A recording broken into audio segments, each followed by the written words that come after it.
Hello and welcome to The Hop, a podcast designed to help business owners and marketers alike navigate the ever-changing landscape of marketing and digital marketing in particular. I'm your host, Matt Taylor Farrington, and the owner of Purple Bunny Marketing, and today I'm joined by Martin. Martin joined our team recently, and Martin is one of our lead copywriters and works within our socials team. And today we're going to talk more around copywriting and how to actually get people to read the stuff that we're putting out there. All right. Mm-hmm. So thanks for coming on board, Martin. All right. So let's start it off. Really basic question, but how do we actually get people to read our blogs or our emails that we're sending out or our EDMs? Yeah.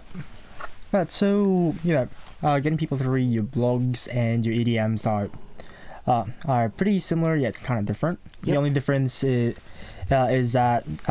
how they find you. So with your blogs, it depends on how good your SEO game is, and also depends on how interested they are in learning more about it.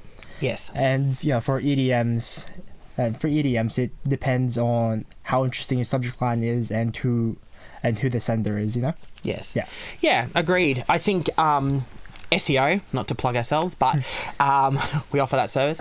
But it is important to make sure the SEO game is right, and to make sure that, when people are searching for things in your business or services that you provide or your products, that you are coming up at the top there. You want to be the number one when it comes to that, or you want to at least be in the top couple three. Otherwise, no one's really looking past that. But blogs are a great way to help that too, right? So, as you're learning and as we're going through the business, we're finding making sure that the topic we're talking about is, in fact, and that blog post is SEO optimized, right? Mm-hmm. So you've got to make sure that those keywords that people may search for to investigate that type of topic is actually optimized there. Yeah. Mm-hmm. Yeah. All right. Perfect. And I guess that kind of leads us into the next question, which I've been saying for years, but obviously, that does definitely mean then that the headline or the subject line of your content is actually fundamentally the most important part, right? Yeah. Because without that, they're not reading the rest, yeah? Mm-hmm. Yeah, definitely. Because if you don't get your headline or subject line right, it doesn't matter how good your body copy is or like how much effort you've put in, because once you've made that error, your reader is pretty much just out, like somewhere else, scrolling on social media, reading another blog, or opening a different email.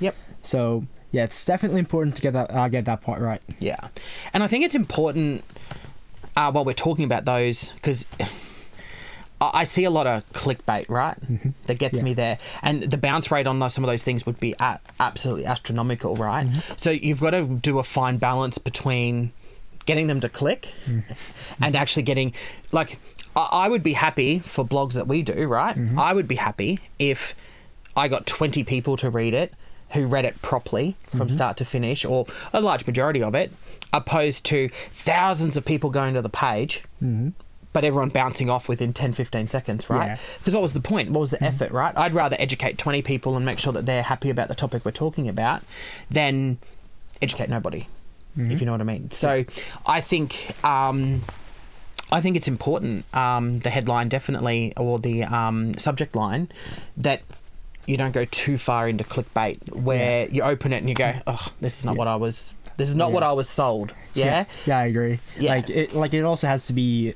you also have to catch the right kind of people. Correct. Yeah. Yeah, 100%. All right, cool. Okay, so what's the key then to getting someone to actually read my email or blog and then potentially convert? So what's the key to kind of, let's use those 20 people, for example, that I said for our blog. Mm-hmm. What then gets them to convert at the end to potentially go through my site further and look at my services or look at what I'm talking about? What's the key there are you finding in the content? So it's really going to depend on how much they want it. Yes. Like, is the value that they're getting actually worth relative to the cost they're putting in? Like the amount of money, time, effort, and sacrifice. Mm-hmm. So it has to be worth that in their minds. And the second thing is there certainty that what you have will work, Yes. So you can do that with like simple logic, or social proof, demonstration of results, etc., stuff like that. Yes. And well, it also depends on person to person based on their personality. Like some are more like easily convinced than others. And final thing is their trust threshold. Yes. So how much they trust you and your company. So yeah, if you don't get one of those right, then people are not going to convert. Correct. And I guess that's why, and you're very good at this with the EDM content that we do, where you kind of put layers in an email or a blog post where it's like, and I guess I've seen it in a couple of the pieces you've written where it's like, still not convinced, and you're giving them more reasons and trying to basically explain it. But people can bounce out of that content at any point with a call to action earlier on in the process, I guess. And I guess one more thing for me is they have to actually believe that what you're providing is answering their problem. Yeah. So, with anything that we do, that we sell, whether we're selling a service or a product, we're solving a problem. So they need to believe that if without said service, they don't, or said product, they don't solve the problem. So they have to feel that what you're providing sells, or solves, the solution that they're looking for. Yeah, definitely. All right, cool, perfect. All right, interesting one for the last question. And one that we get a lot of people who tell us, I'll just use ChatGPT to write it for me and stuff like that. But what's your take on AI copyright and relying on what AI kind of produces versus the human aspect now of a role like yourself that produces that content? And do you use AI in the process and stuff like that? Yeah.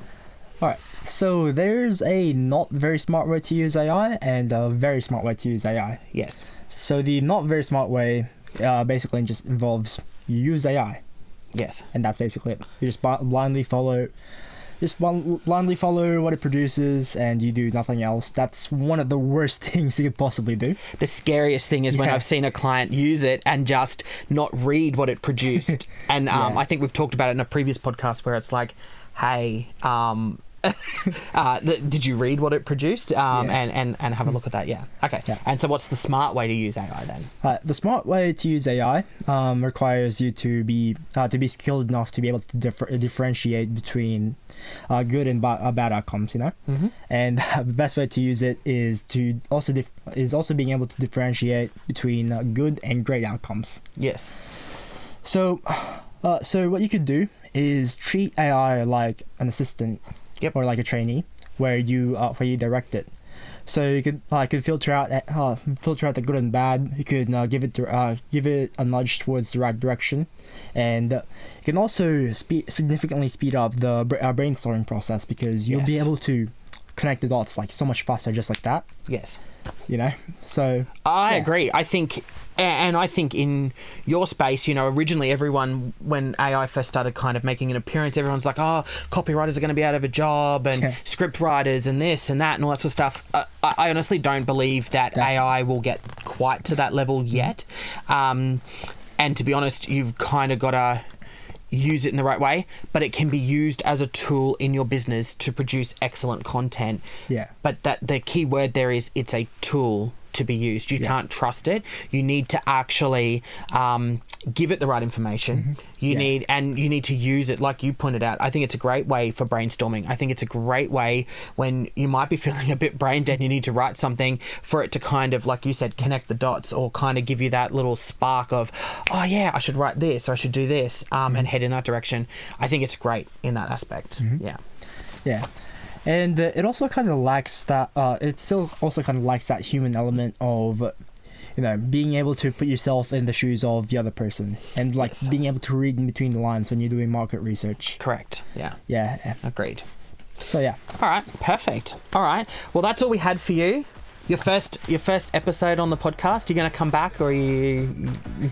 Yeah, I'm happy to do more. Yeah, perfect. All right, awesome. All right, well, thank you for tuning in. Stay tuned to The Hop, helping you to get your marketing hopping.